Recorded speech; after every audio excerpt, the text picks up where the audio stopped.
Usa ka pagtuo, usa ka tingog, usa ka katawhan.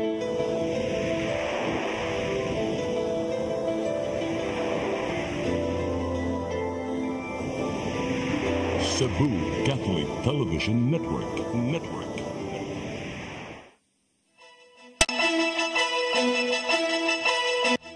Uluhan sa mga balita sa Sari 47. So, you will just have to kill me. Kanhi Presidente Rodrigo Duterte nadakpan sa kasong Crimes Against Humanity human giluwatan og warrant of arrest sa ICC.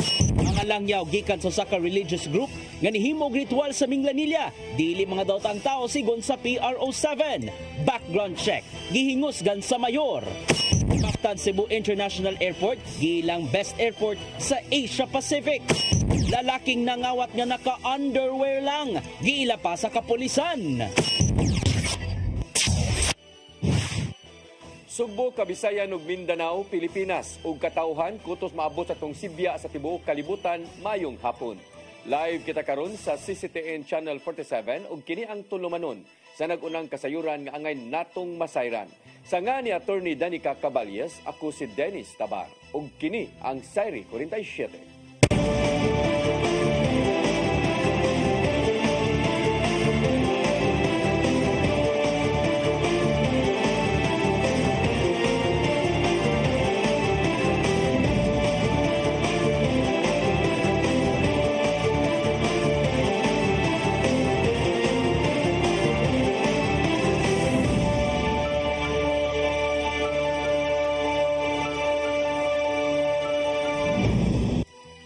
Ug karon sa kompletong detalye sa atong mga balita, nadakpan karong adlaw si kanhi Presidente Rodrigo Duterte pinasubay sa giluwatang warrant of arrest sa ICC kasong Crimes Against Humanity.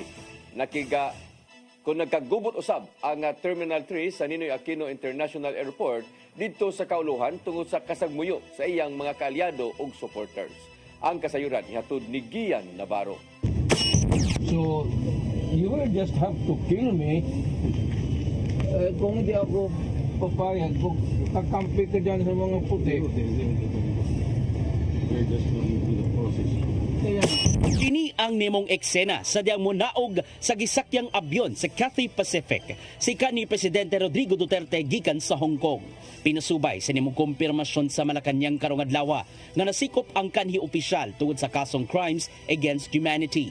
Nadawat sa nasudnong kagamhanan ang official copy gikan sa Interpol Manila bahin sa warrant of arrest nga giluwatan sa International Criminal Court. Matudusab sa Malacañang nga sa iyang pag-abot giduso sa Prosecutor General ang ICC notification alang sa arrest warrant. Apan mas nagkagubot ang palibot sa NAIA Terminal 3 tungod sa mga kaalyado ug supporters nga misugat sa kanhi opisyal. Kinibisan pa man sa ilang pag-angkon nga naikawan sila sa katungod nga musugat kang Duterte.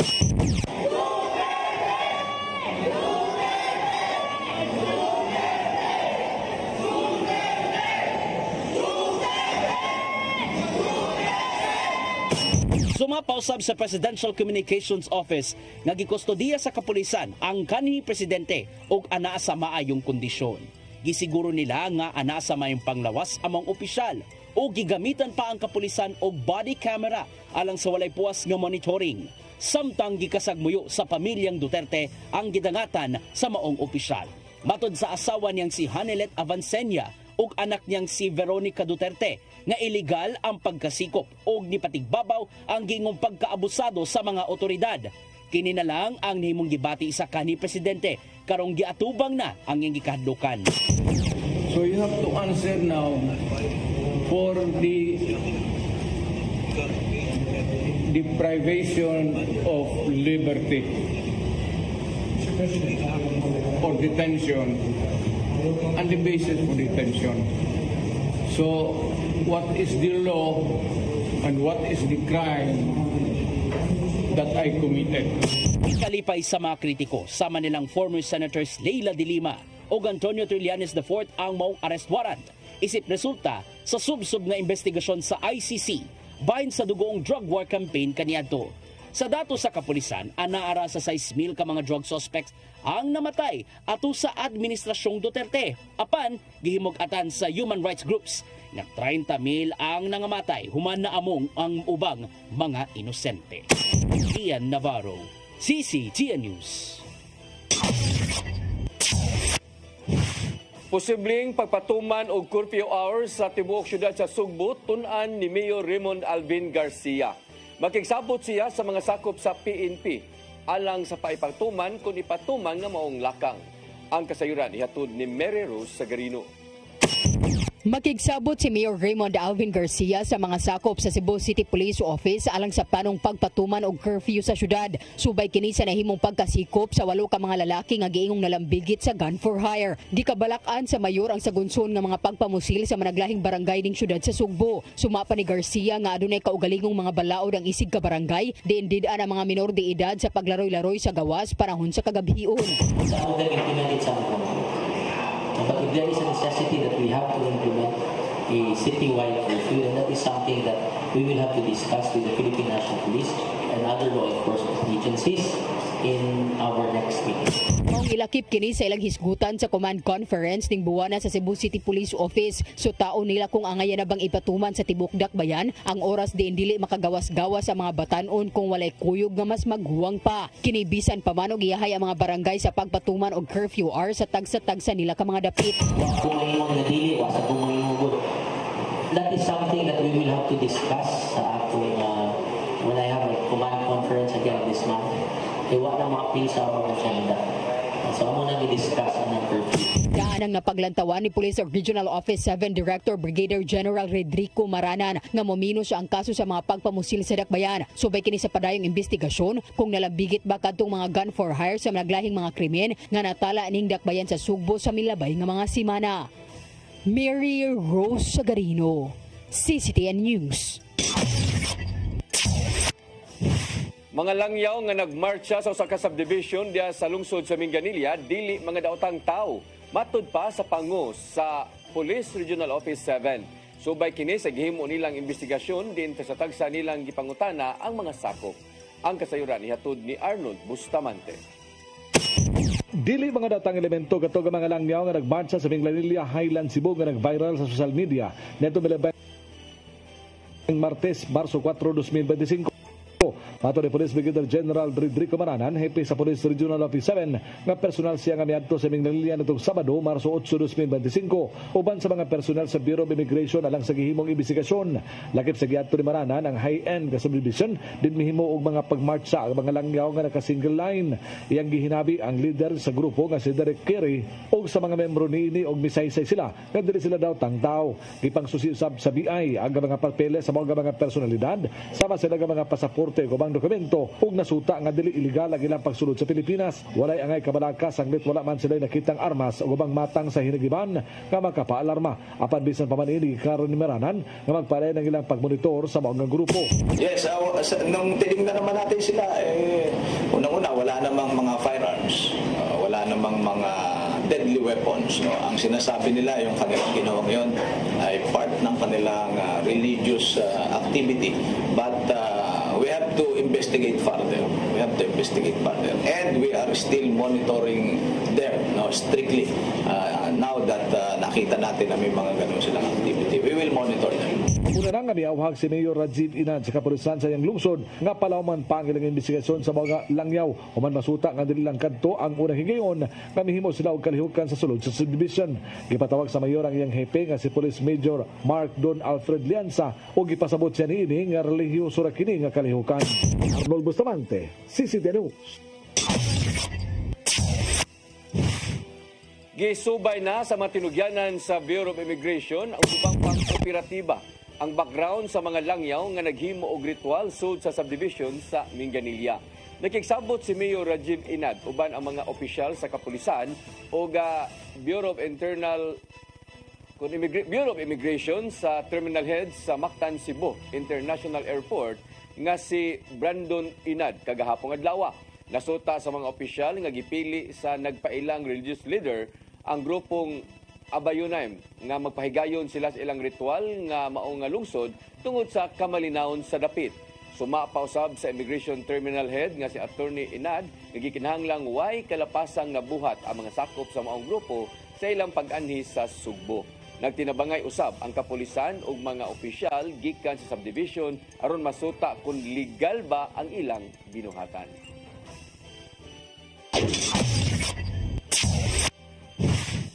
Philippine Statistics Authority 7 istrikto nang mipatuman sa online appointment system alang sa mga mukuha o birth certificate o uban pang mga dokumento. Nasayran nagipatuman ang maong lagda sukad pa ni adtong 2022.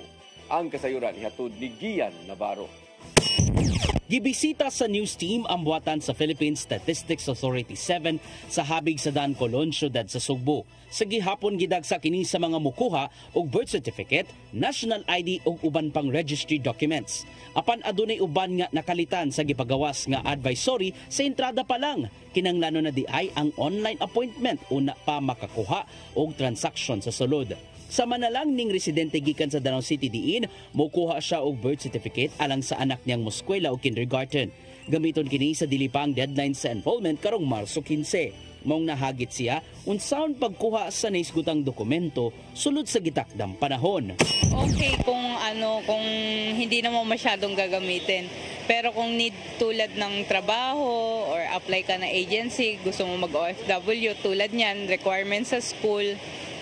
Kasi hindi makaka-move, level up yung anak mo habang wala siyang birth certificate kasi titignan sa DepEd yun eh. Itataw ni OIC Regional Director Wilma Perante nga gipatuman ang Civil Registration Appointment System sukad niatong 2022.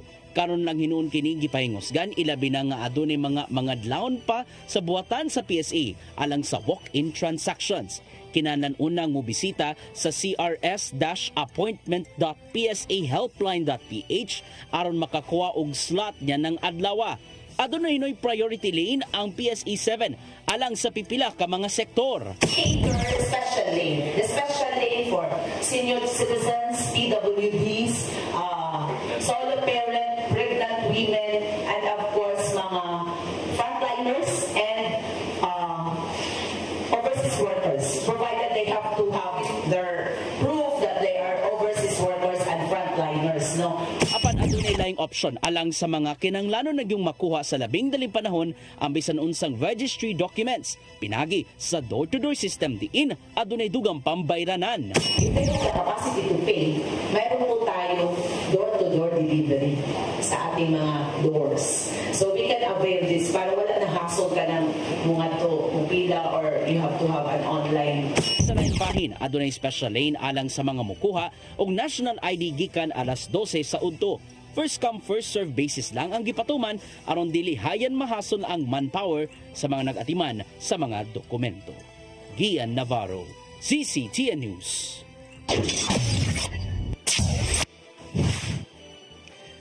Giumol na sa managlahing mga LGU sa Sugbo ang hingtungdang ahensya ang task force nga makigbatok sa illegal nga pagpangisda sa Mactan Channel. Aron kini nga matud pa nasakpan sa matay dagat ang giingong blast fishing sa mao nga dapit nga niresulta sa pagkaguba sa mga rehabilitated reef sa ilawom.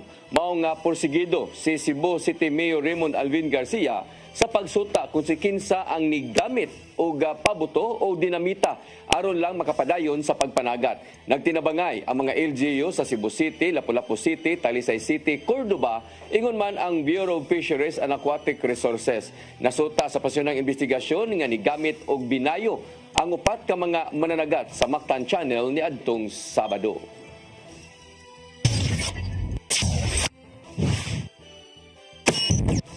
Musunod, Mactan Cebu International Airport, giilang best airport sa Asia Pacific.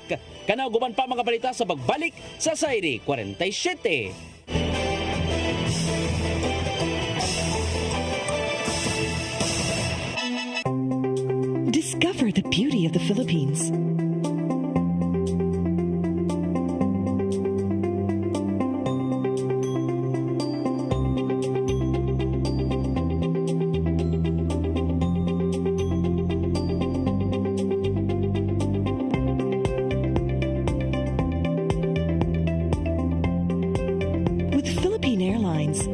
country's flag carrier.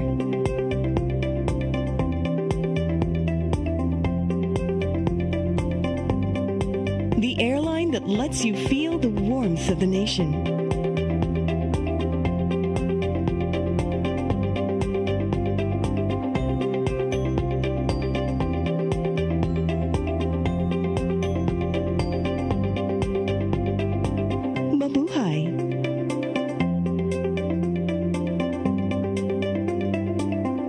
Kaiba sa mga politiko, matagal nang ginagawa ni Ariel Querubin ang ipaglaban tayo.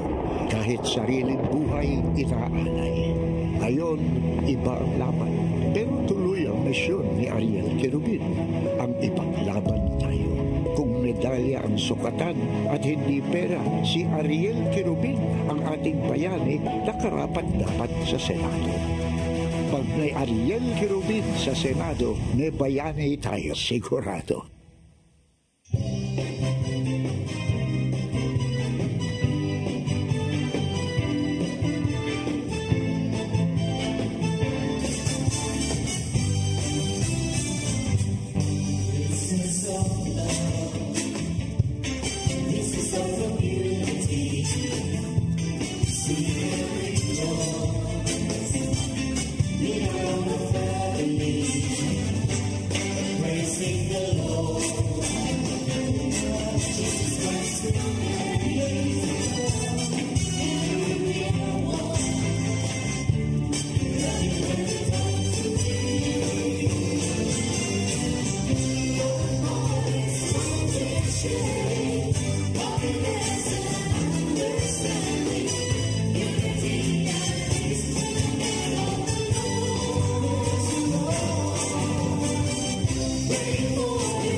Amapola Cabase, taal nga Cebuana, ug anak sa musikerong si Manny Cabase ug Priscilla Campogan.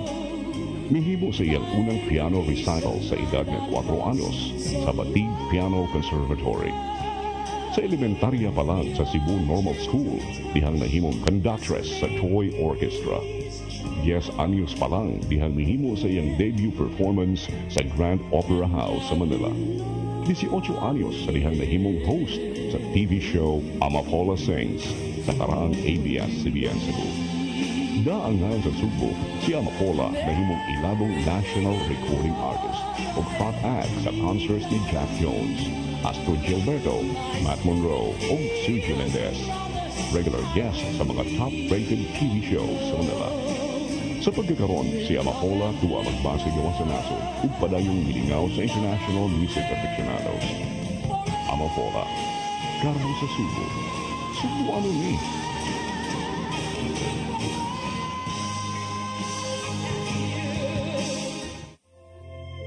Ang kinabuhi, puno sa hagit. Sumpila ka, Adria! Ay, pag-inarte! Pagdita ka! Puno sa pangutana. Bata pa ganito kayo? Nagpuyab-uyab na ka? Kinsa man ang mga sakit na ito din ay karoon ng kinsa! Unsay buti mo'y pasabot, Daddy? Puno sa luha.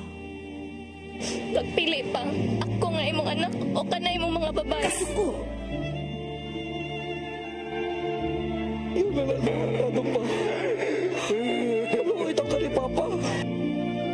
Apan bisan mangit-ngit pa ang imong kalibutan, aduna pa'y nagpahiping kahayag.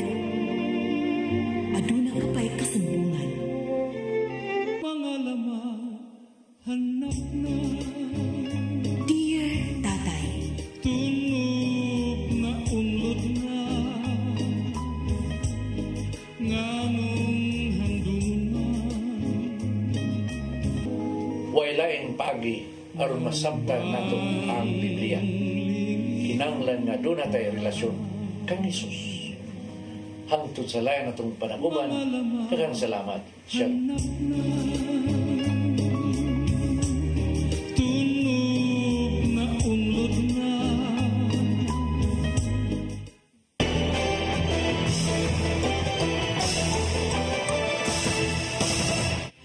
Balik sa atong mga balita, Mandawi City Government itunol sa mga barangay og 100 ka fire extinguisher o gubang gamit aron maminusan ang sunog sa ilang dapit. Padayon usab nga gipaubos sa pagbansay ang mga barangay emergency responders team bahin sa firefighting. Ang kasayuran hatod ni Mary Rose Sagarino. Gikan Enero, dili mo minus sa tulo ka mga sunog ang niigo sa syudad sa Mandawi. Duha niini niigo karong buwan sa Marso ato sa Fire Prevention Month. Ang sunog sa Zone 7, Barangay Mantuyo nga niug daw og 55 ka parimay og Sitio Papaya sa Barangay Ibabaw Istansya nga nilamoy og 40 ka mga balay. Kini ang usa sa gihisgutan sa first quarter meeting sa City Disaster Risk Reduction Management Council kaganinang buntag. Sa pagkakaron, padayon ang pagpahigayon sa Mandawi City Fire Office og CDRMO og education campaign sa fire safety ngadto sa komunidad. Karong tibuok buwan itugyan sa syudad ang fire extinguisher, medical jump kit ug megaphone ngadto sa mga kabarangayan. Dusina sa 20 city kabarangay ang nahatagan og tag-usa ka gatos ka fire extinguisher nga mao ang Kasuntingan, Kabangkalan, Kanduman, Kasili, Tabuk, Tingob, Kubakob, Basak, Hagubyaw ug Pagsabungan. Kini ipangbutang sa mga lugar sa barangay nga sagad mahitabuan sa sunog. Unsay nakitaan sa study sa mas vulnerable dito sad nato ipangbutang. So strategically for precision gyud nato, dili lang kumbutang lang kumbutang. So kung high density area mas daghan nato ibutang, kay kung magsalig ta sa ato ang responde lang daan mga kanang 1 minute, 2 minutes, 3 minutes lang ana di ay ang usa ka balay nahimo na ng 5. Gawas niini, padayon usab nga gi-capacitate ang mga barangay emergency response team ug volunteers nga gipang training kabahin sa firefighting. And this is also to supplement the efforts of our Purok Development Office, kay ang mga Purok Development Office had together with this office the REMO sad is naam sa tay program nga kada manay matrain nga purok nga fire fighting o BLS is hatagan sa fire extinguisher. Ang pagpanghatag sa fire extinguisher lakip sa disaster resiliency program sa Dakbayan, tinguha nga minusan ang posibilidad sa sunog. Mary Rose Sagarino, CCTN News. Pag-umol sa Local Price Monitoring Council sa matag LGU gingusgan sa Department of Trade and Industry 7. Magamit kini alang sa subsob nga pagsubay sa presyo sa mga nag-unang palaliton ngadto sa mga konsumidor. Ang kasayuran ni hatod ni Gian Navarro. Napaglantawan sa opisyal sa Department of Trade and Industry 7 nga minungdanon na pagbaton sa local price monitoring sa halos tanang LGUs. Ilabi na nga gibantayan sa mga hintungdang ahensya. Sama na lang sa Philippine Statistics Authority 7 ang dagan sa pagsaka o pagmenos sa mga presyo kon inflation. Gipasabot ni Epifania Suralta sa DTI 7 Consumer Protection Division nga umulon among council ilabi na panahon sa katalagman. Himuong sumbanan ang gipatumang presyo sa mga nagunang panginahanglanon, una pa makapatuman og price freeze. Apan kinanglanon na maong grupo nga pangunuan sa local chief executive aron adunay igong database ang DTI sa presyo sa mga produkto. That is a good basis on their decision as LGU kung kanang unsa may naa din habitaw nga basic necessities, unsa may critical, unsa may pricing. So kung in case nga naay calamity, they have the database to asa nga price nila i-price freeze. Nasayang nga matag simana ang monitoring sa DTI sa mga presyo sa basic goods. Gibutyag usab ni Suralta nga adto ni mga panahong nagkatakdo ang ilang datos sa nimong pagsubay sa inflation sa PSA sunod sa kalugar. Mong kinanglanon anang kanila ang pagbaton sa Local Price Monitoring Council aron magiyahan usab ang ubang mga konsumidor. Daghang i-compose ana nga makuha nila ang inflation rate sa basket nga diin nato gikuha ang inflation rate. So ang amo part lang na siya sa naa sa basket for inflation. Navarro, CCTN News. Mactan Cebu International Airport giila isip labing maayong tugpahanan sa Asia Pacific ubos sa 5 to 15 million passengers per annum category. Base kini sa gihimong survey sa mga pasahero bahin sa nahimong kasinatian sa mga tugpahanan. Ang kasayuran hatod ni Crystal Joy Pelerca. Giila sa Airport Council International ang Mactan Cebu International Airport isip best airport sa Asia Pacific ubos sa 5 to 15 million passengers per annum category sa 2024 Airport Service Quality Awards. Kini ang gipahibaw ni Mactan Cebu International Airport Authority kon MCIAA General Manager ug Chief Executive Officer Julius Neri kauban si Athanasius Taitonis ang Chief Executive Officer sa Aboitiz Cebu Airport Corporation kon ACAC kaganihang buntag ato sa gipahigayong Grand Reveal Conference. Mato ni Rica Montejo, ang pangu sa Customer Experience sa ACAC, nga ang Airport Council International ni pahigayon og survey sa mga pasahero sa ilang kasinatian sa mga airports ug kini mao nahimong basihan sa ASQ Awards. So ASQ is Airport Service Quality. It's a survey that's being sent to our passengers where it is real-time feedback to gauge the level of satisfaction of our passengers. Whether it's parking, ease of signages, ease of Wi-Fi, your temperature, the cleanliness, the courtesy, helpfulness of immigration, customs, security, ODS, that's all being measured. Sa maong kategory, 24 ka mga airport sa Asia Pacific ang nisalmot og gipilian para sa maong award ug ang MCIA lang ang naginusarang airport sa nasod nga nisalmot sa maong kategory. Ug tungod niini, mapasigarbuhon si General Manager Neri tungod sa nakabot sa MCIA. It's a lot today that our relatively small airport in Cebu by world standards is up there and recognized. And in Bisaya, I jokingly tell my people, kung gusto mo manghambog, kinahanglan na ako'y ikapahambog. So now we are very proud that we have achieved this milestone, and it really is heartwarming to me.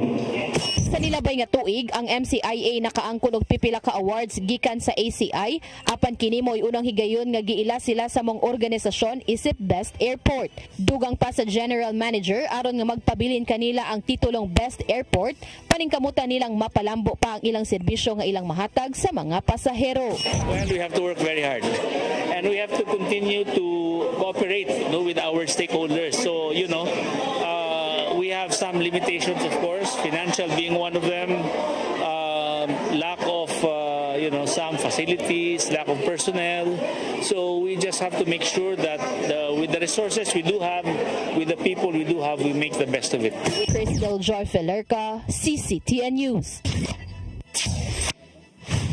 Gatusan ka mga babaeng sakop sa Cebu City Police Office gipang-deploy sa kadalanan aron mohimo og mga pagpatrolya og uban pa. Kini ang gihimong lakang sa kadagkuan subay ning pagsaulog sa National Women's Month. Ang kasayuran ihatod ni Arnold Bustamante.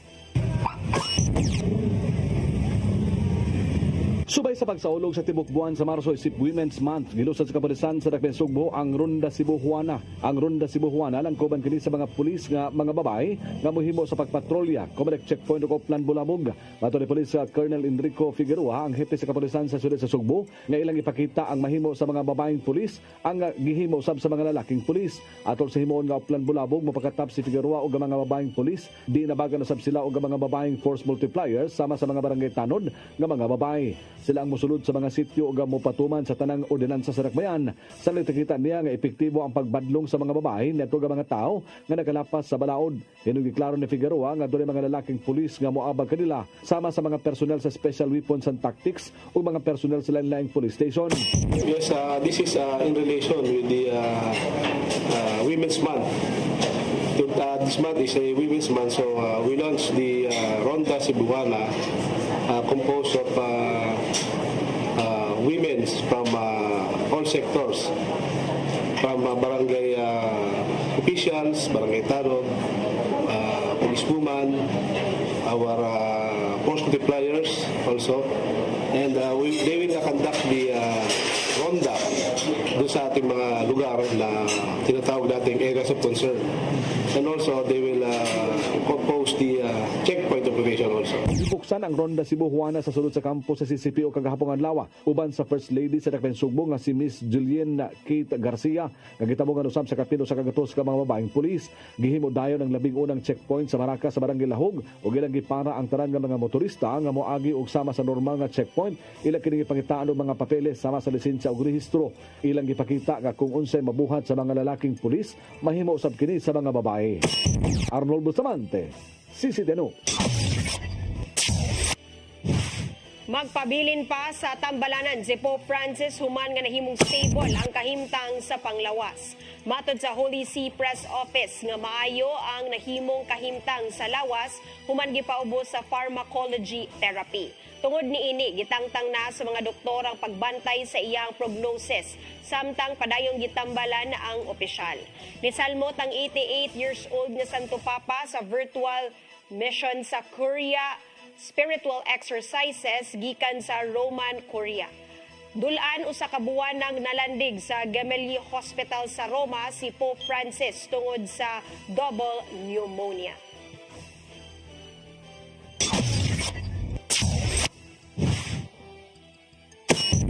Mosunod, lalaking nangawat nga naka-underwear lang, gila pa sa kapulisan. Kanaguman pa mga balita sa pagbalik sa Sayre 47.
Siya kay iya lang hok-hokon og iya lang oto-otoon.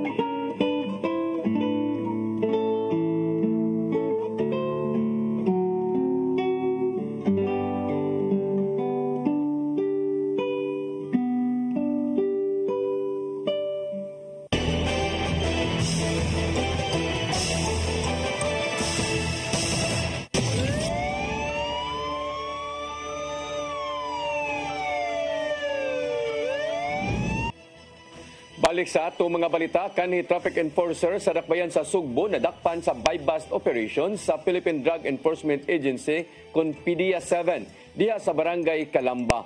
Samtang gibungkag ang ilang kung gibungkag sa operatiba ang drug den dito sa Lalawigan sa Bohol. Ang kasayuran ihatod ni Arnold Bustamante. Kanhi traffic enforcer sa Dakbayan Sugbo ang nasikop sa ginusan nga bypass operation sa Philippine Drug Enforcement Agency 7 Regional Special Enforcement Team uban sa PNP Drug Enforcement Group Special Operation Unit ug Cebu City Police Office sa sitio Mahayahay 1, Barangay Calamba sa Dakbayan Sugbo alas 6:43 ganinang buntag. Ang suspitsado gilang nga si Adamson Daday Ramirez, 41 anyos, na nagpuyrosam sa mga lugar. Nakuha gikan kaniya ang siyam ka pakete sa gituang shabu nga motimbang sa 50 gramos nga dunay estimated average market value nga 340,000 pesos o ang bypass money. Mato ni Lia Alcantara, information officer sa PDEA-7 nga duha ka buwan gipaubos sa case build abang suspitsado human sila makadawat og impormasyon gikan sa usa ka kasaligang tinubdan. Gigo makabaligya sa Ramirez og 50 ngadto na sa 100 grams nga shabu matag semana. Ang mga nakuhang ebidensya giduso na kini sa PDEA-7 Regional Office Laboratory alang sa chemical analysis o proper disposition. Karapasan Section 5 ug 11 Article 2 Republic Act 9165 ang giandam nga kaso batok sa suspitsado. Samtang usa ka drug den ginamutang sa Puruksay sa Barangay Kugon sa Dakbayan sa Tagbilaran, probinsya sa Bohol, ang gibungkang kini sa PDEA-7 uban sa Tagbilaran City Police Station o Maritime Police alas 4:01 kagahapon sa hapon. Kani resulta sa pagkasikop sa tulo ka mga tao o sa ani senior citizen. Ang mga nasikop gila ni PDEA-7 Director Alex Tablate nga si alias Nilson nga mao target sa operation og drug den maintainer 72 anyos o sa kapanday nga mulupi ra pod sa mga lugar. Lakip sa nadakpan ang duha ka tawo nga naabtan nga naghingos og shabu sa sulod sa drug den nga silang alias Ramil 39 anyos ug alias Arman 29 anyos pulos tricycle driver nga taga barangay Cantumimbo lungsod sa Balilihan probinsya sa Bohol. Nakuha sa mga operatiba ang 7 ka pakete sa gituang shabu nga motimbang sa 10 gramos nga mobalor sa 68,000 pesos bypass money, duha ka cellphone ug mga drug paraphernalia. Mato ni Lia Alcantara, ang information officer sa PDEA-7 nga usa ka semana nga gipaubos sa case build up si Nelson human nila madawat ang impormasyon gikan sa kasaligang tinubdan. Makabaligya kini og 25 gramos matag semana gikan siyang supplier. Giandam na ang kasong kalapasan Section 5, 6, 7, 11 ug 12 Article 2 Republic Act 9165 ang ipasaka sa PDEA-7 batok sa mga suspitsado. Arnold Bustamante, CCTV. Lalaking nangawat og vault nga naka-underwear lang sud sa usa ka subdivision sa Dakbayan sa Lapu-Lapu nakuhaan sa CCTV. Usa sa gitanaw karon nga posibilidad sa kapulisan nga ang maong kawatan usa ka foreign national. Ang kasayuran ni hatod ni Crystal Joy Pelerca. Nakuhaan sa CCTV ang usa ka lalaking naka-underwear lang nga nangawat og vault sa usa ka panimay sud sa subdivision sa Barangay Maribago, Dakbayan sa Lapu-Lapu pasado alas 3 sa kadlawon kagahapong adlaw. Mato di Police Lieutenant Colonel Christian Torres, ang spokesperson sa Lapu-Lapu City Police Office, nga usa ka Korean national ang tag-iya sa maong vault nga gikawat.